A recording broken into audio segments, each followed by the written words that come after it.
राधे राधे दोस्तों, divine love में आपका स्वागत है।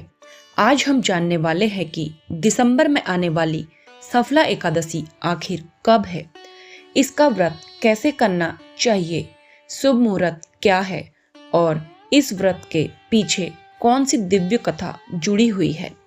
सफला एकादशी हिंदू धर्म में बहुत ज्यादा महत्व रखती है।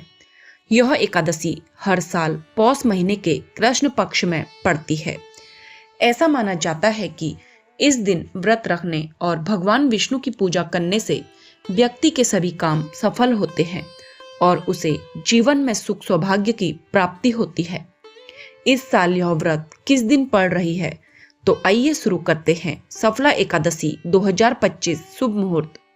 हिंदू पंचांग के अनुसार पौष महीने के कृष्ण पक्ष की एकादशी तिथि 14 नवंबर को रात 8:46 पर शुरू होगी। वही इसका समापन 15 दिसंबर को रात 10:09 पर होगा। ऐसे में पंचांग को देखते हुए 15 दिसंबर को सफला एकादशी व्रत रखा जाएगा। सफला एकादशी का महत्व। सफला एकादशी भगवान विष्णु को समर्पित है। इस व्रत के प्रभाव से व्यक्ति को अपने जीवन के सभी क्षेत्रों में सफलता मिलती है और काम में आ रही सभी बाधाएं दूर होती है। शास्त्रों के अनुसार जो साधक सफला एकादशी का व्रत रखते हैं उन्हें हजारों सालों की तपस्या के बराबर फल मिलता है। साथ ही इसका पालन करने से घर में सौभाग्य और समृद्धि आती है। श्री कृष्ण एवं विष्णु भगवान स्वयं कहते हैं कि सफला एकादशी का व्रत करने वाला हर भक्त मेरे परम धाम को प्राप्त करता है। नंबर 1, प्रातः स्नान और संकल्प। सुबह सूर्योदय से पहले उठें, स्नान करें और साफ वस्त्र पहनें। भगवान श्री कृष्ण या विष्णु जी का स्मरण करते हुए व्रत का संकल्प लें। हे प्रभु, मैं सफला एकादशी का व्रत पूर्ण श्रद्धा से कर रही हूँ, कृपा करके मेरा व्रत सफल बनाएं। नंबर 2, घर या मंदिर में दीपक जलाएं। शुभता और दिव्यता के लिए एक घी का दीपक जलाएं। अगर संभव हो तो पूरे दिन कम से कम एक दीप अवश्य प्रज्वलित करें। नंबर 3, भगवान विष्णु कृष्ण की पूजा। पीले पुष्प चढ़ाएं, तुलसी दल अवश्य चढ़ाएं, पंचामृत से स्नान कराएं। अगर संभव हो तो पीले वस्त्र अर्पित करें, श्रीफल, फल, मिठाई चढ़ाएं। भगवान का धूप दीप से पूजन करें और अंत में ओम नमो भगवते वासुदेवाय का जप 108 बार करें। नंबर 4, एकादशी व्रत कैसे करें। यह व्रत 3 प्रकार से किया जा सकता है। नंबर 1, निर्जला व्रत बिना भोजन व पानी के सबसे उत्तम माना जाता है। नंबर 2, जलाहार व्रत, जल, फल या नींबू पानी आदि। नंबर 3, फलों का व्रत यानी कि फलाहार लेकर अनाज, दालें और चावल का सेवन पूर्ण रूप से वर्जित है। नंबर 5, रात्रि जागरण का महत्व। संभव हो तो रात को भगवान का कीर्तन भजन करें।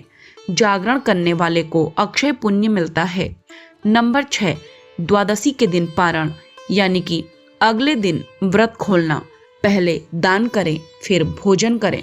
ब्राह्मण या जरूरतमंद को भोजन, वस्त्र, फल, दक्षिणा दें। सफला एकादशी की पौराणिक कथा। कथा शुरू होती है एक राजा से। महाराज महाराजन अत्यंत धार्मिक और दयालु थे, परंतु उनका सबसे बड़ा दुख यह था कि उनका बड़ा पुत्र लुम्बक अत्यंत दुष्ट, क्रूर और लोभी था। वह चोरी, छल कपट और हिंसा में ही लगा रहता था। राज्य की प्रजा उससे परेशान हो गई। आखिरकार राजा ने उसे राज्य से निकाल दिया।